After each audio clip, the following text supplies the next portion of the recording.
And he's like, yeah, man, I'm down, right? And I'm like, do you want to do it in like 4.5 hours? And he's like, yeah, man, I'm down. You know what I'm saying?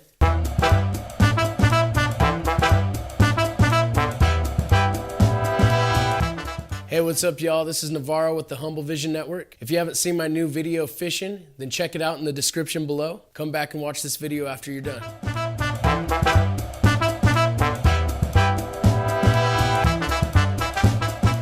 There's a key phrase in the song that I took from an old famous quote: "The give a man a fish, he'll eat for a day. Teach a man a fish, and he'll eat for a lifetime."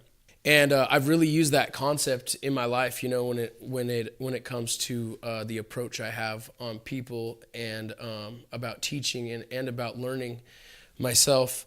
I was fortunate to bring two of my boys with me to go up on a fishing trip, and one of my good friends gave me a call and said, "Hey, look, we've got 3 more days out here to fish before the season ends, and you should get your butt up here, right?" And I get on the weather, check the weather, and there's like one good day out of all of that, and it's like either I leave literally that day, you know, so I'm finding this out at like 12 o'clock in the afternoon, and it's like, try to figure this out, get up there, go fishing, and make this happen, or wait one more day and risk it snowing. Either way, you've got 3 days before the season ends. This dude's saying that there's a bunch of fish up there, and you need to get up here, right?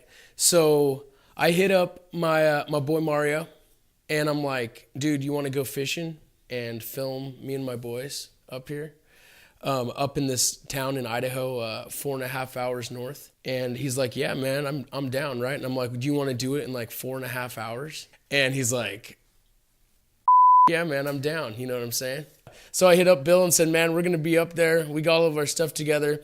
We jumped in the car, and we just made it a random fishing trip, because that's the way that fishing is in the end of the day. That's the way that life is in the end of the day. You can prepare, and really all you're preparing for is a certain set of circumstances or opportunities to present themselves, and once those opportunities present themselves, it's really up to you if you're going to walk into them. And that happened to be one of those times where the director was down, we were able to get up there, and everything was going to run smoothly, you know, and well, at least what we thought, you know what I'm saying? So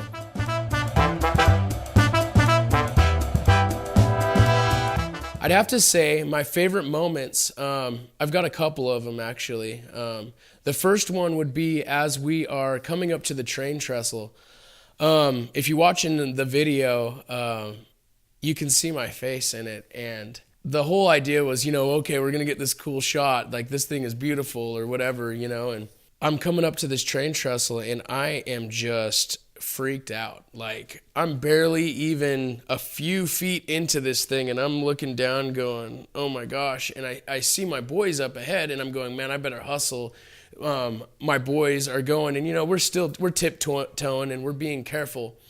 But there was a moment when we were shooting the video where I looked up in front of my boys, and I thought to myself, they have no fear because they've been taught no fear. Like, they're not thinking about these things. Like, that's my job as a parent to, you know, not necessarily make them fearful, but make them respect things that could hurt them or things that are powerful in general, you know. And there's a lot of aspects to that when you're near a train, you know.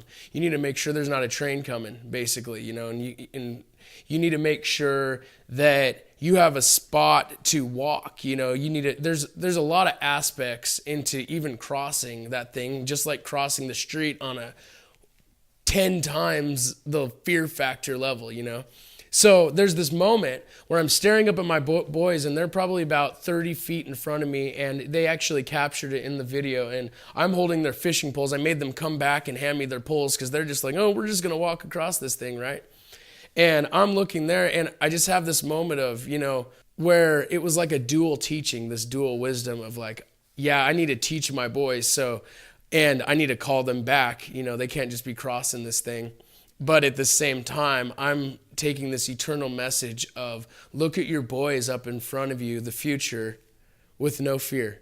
You know, look at the freedom in them to just continually cross this thing with no fear, and they were doing fine, and I have no doubt in my mind that they would have made it across safely and wisely. However, obviously, I'm not going to take that chance as a parent. So instead of moving forward and actually crossing this bridge and crossing this thing, I pulled them back. And you can see in the video where we've moved forward, and then all of a sudden we're back and we're sitting down and we're holding the poles, sitting on the trestle. And I'm sitting there telling them, like, you guys need to understand the seriousness of something like this, but at the same time, not trying to instill fear.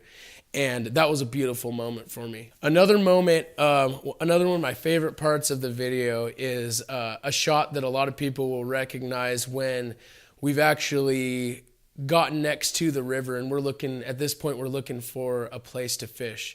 And my boys are sitting there, and one of them is looking one way and the other one is looking another. And this thing was so awesome because those moments just happened naturally, where I said, just go down there, let's go check it out, and they're exploring a new place, and we're walking down there, and they're looking, and at the same time I'm looking, and I'm looking for a good fishing hole. And that's like a huge thing in fishing is like location. The fish are usually in one spot, and you need to try to understand that and find where they are so that way you can get to them. As I'm looking at my boys on the river and I'm looking for this fishing hole, I'm thinking about this amazing legacy that I've got, where I'm actually happen to be in the same city that my mother grew up and my grandparents grew up, and actually my great-grandparents. And it's really significant in our family. It's a small city, but what happened is one of my great-grandfathers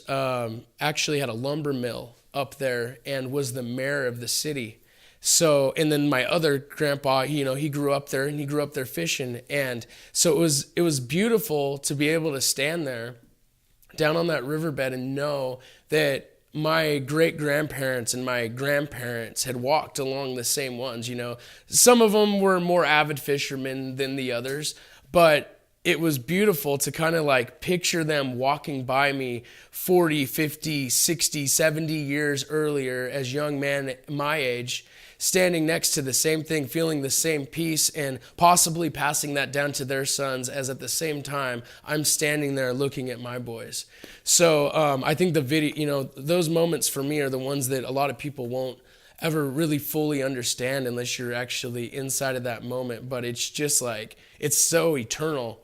And to be able to capture that on video without anybody actually knowing that information, none of the directors knowing, none of our help knowing, was completely amazing. Working with Mario was super dope.